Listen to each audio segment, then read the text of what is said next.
Kay Ora Braguela pinatotsadahan uli sa It's Showtime. Vice ganda.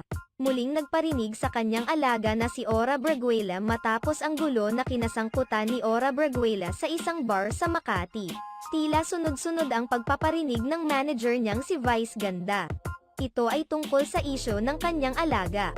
Matatanda ang ginawang biro ni Vice Ganda ang gulo na nangyari sa poblasyon, Makati kung saan sangkot si Ora Braguela. Sa pinakabagong episode ng It's Showtime, muling pinaringgan ng komedyante si Ora Braguela.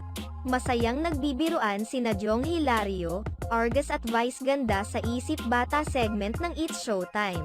Habang nagkukwentuhan si Vice at Argus, biniro ni Jong ang pagkakaintindi ni Argus sa mga sinasabi ni Vice Ganda. Ayon kay Jong, kaya naman ayaw bumili ni Mommy ay dahil ang pagkakarinig nito ay crop top. Natawa nga si Vice Ganda sa biro na ito ni Jong.